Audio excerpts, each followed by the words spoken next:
ये शिव हैं। पशु हो, पक्षी हो, जलचर हो, थलचर हो, वायुचर हो,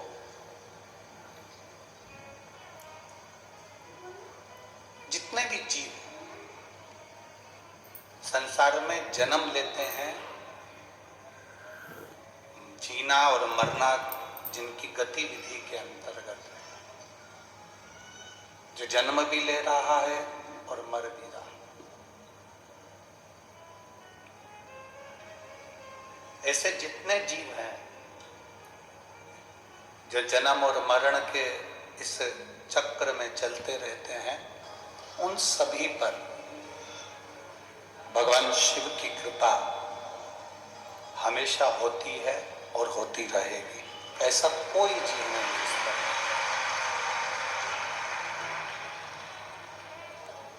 अब जन्म और मरण का जो प्रपंच है, जन्म और मरण का जो चक्कर है, चक्कर में जो जो जन्म लेते हैं, जो जो जन्म लिए हैं उनको भी, और जो मर रहे हैं उन पर भी।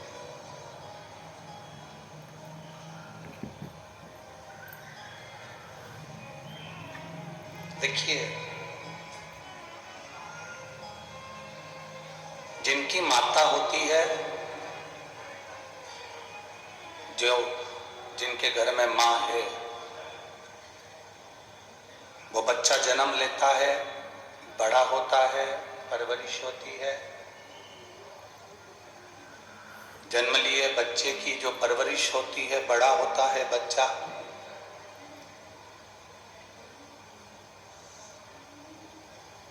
बच्चे की शादी भी होती है, पोता पोती भी हो जाते हैं।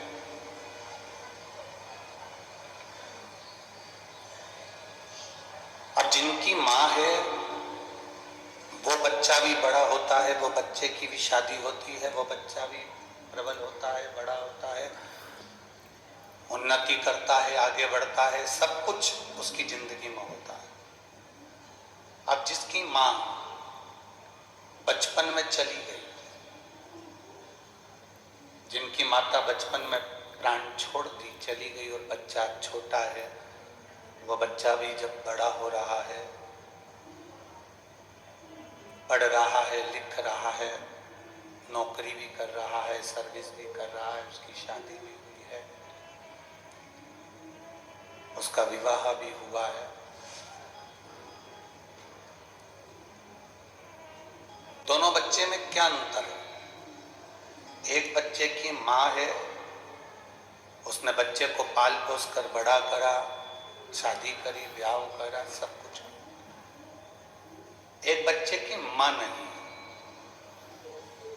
वो बच्चा बड़ा तो हो गया, शादी भी हो गई, बड़ा भी हो गया, नौकरी भी कर रहा है, सर्विस भी कर रहा है, दुकान व्यापार धंधा पानी सब कर रहा है। दोनों में एक बड़ा अंतर है। जिसकी माता बचपन में चली जाती है, वो थोड़ा संस्कारों से दूर हो जाता है, पर जिसकी माता है, वो अपने बच्चे को संस्कारवान बनाने का प्रयास करती रहती है 24 घंटे, हर पल, हर घड़ी, हर क्षण। वो एक प्रयास करती रहती है कि मेरा बच्चा कुछ संस्कारवान बने, कुछ ज्ञानवान बने, वो प्रयास करती है। शिव महापुराण की कथा कहती है, भगवान शंकर का संवाद कहता है कि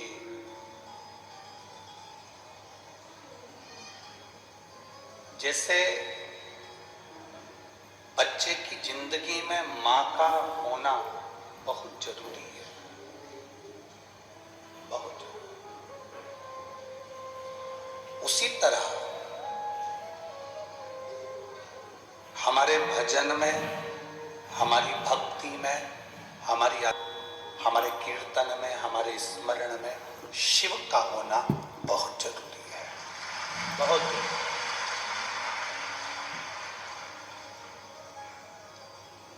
हमारे भजन में शंकर का होना जरूरी है, हमारी साधना में शिव का होना जरूरी है। हमारी भक्ति में शंकर का होना जरूरी है।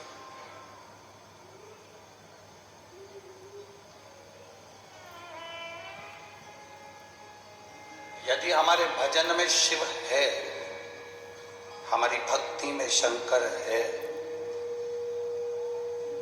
तो वो बहुत जरूरी है। अब सब्जी बनती है तो हम लोग सब चीज की तारीफ करते हैं, बहुत जोरदार सब्जी बनी है, इसमें गरम मसाला अच्छा है, इसमें मिर्ची अच्छी है, धनिया अच्छा है, राई अच्छी है, हींग अच्छी है, हम सब चीज की तारीफ करते हैं। सब्जी का स्वाद ले लेकर कह देते हैं सब्जी बहुत अच्छी बनी।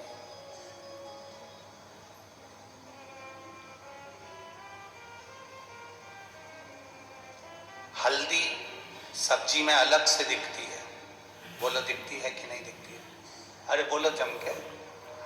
लाल मिर्ची अलग से दिखती है, गरम मसाला अलग से दिखता है, जीरा अलग से दिखता है, राई अलग से दिखती है, हरा। सब्जी में केवल एक चीज ऐसी होती है, वो कभी सामने प्रकट नहीं होती, वो नमक होता है।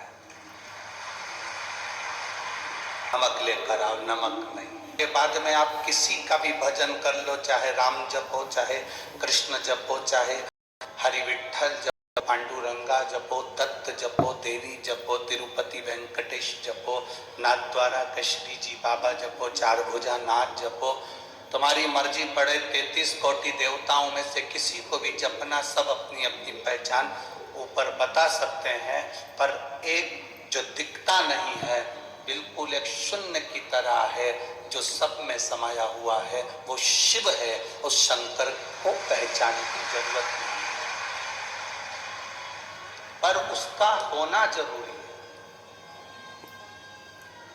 पूरी सब्जी में मिर्ची डाल दो, हरा धना डाल दो, मिर्ची टमाटर आलू सब डाल दो, और नमक नहीं हो तो सब्जी का स्वाद होगा? जम के तो बोलो जरा, नहीं होगा। सब्जी का कोई स्वाद नहीं। जब तक उस सब्जी में नमक नहीं, तब तक उस सब्जी का स्वाद नहीं।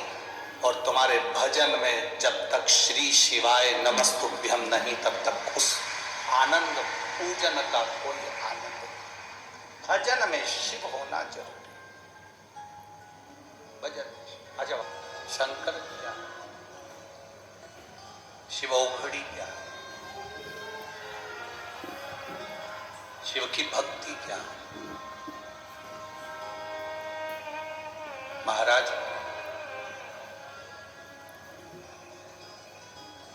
एक बार माता पार्वती जी ने भगवान शंकर से पूछ लिया। माता पार्वती जी ने एक बार एक व्यक्ति, मां पार्वती जी भगवान शिव से कह रही है, एक व्यक्ति भटक गया, व्यक्ति जो रहा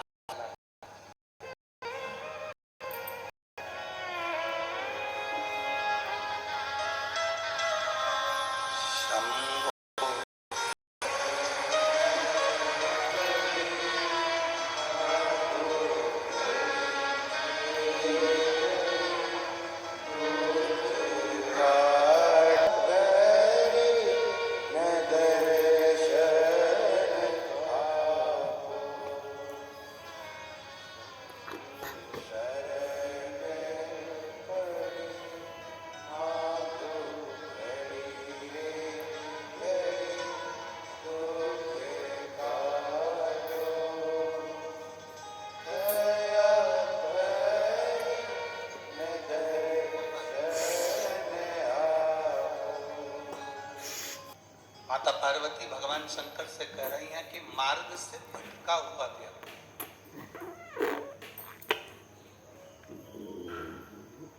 जो मार्ग से भटक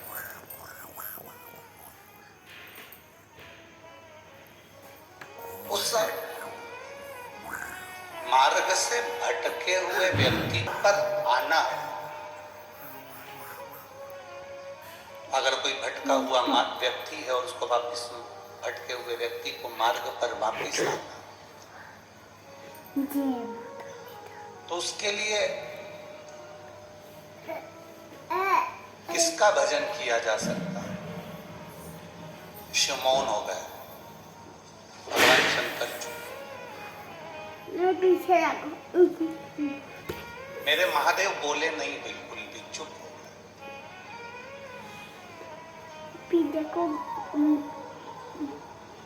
जब शंकर जी चुप होकर बैठ गए तो देवऋषि नारद का आगमन हो गया। और देवऋषि नारद का जब आगमन हुआ तो माता प्रणाम है आपको। नारद जी, मेरा एक प्रश्न है जो मैंने महादेव जी से कहा था, वो प्रश्न मैं आप तब उसको वापिस मार्ग पर आना है तो किसको भजा जाए, किसकी भक्ति करें?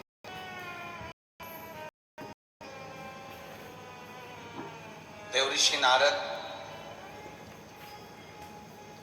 एक शब्द में माता पार्वती जी को कह दिया, मां जो आपके स्वामी मौन होकर बैठे हैं, बस उन महादेव का नाम स्मरण अंधेरे में भी प्रकाश का उजाला कर देता है और मार्ग को प्रशस्त कर देता है। अच्छा, ये प्रश्न एक पत्र भी है।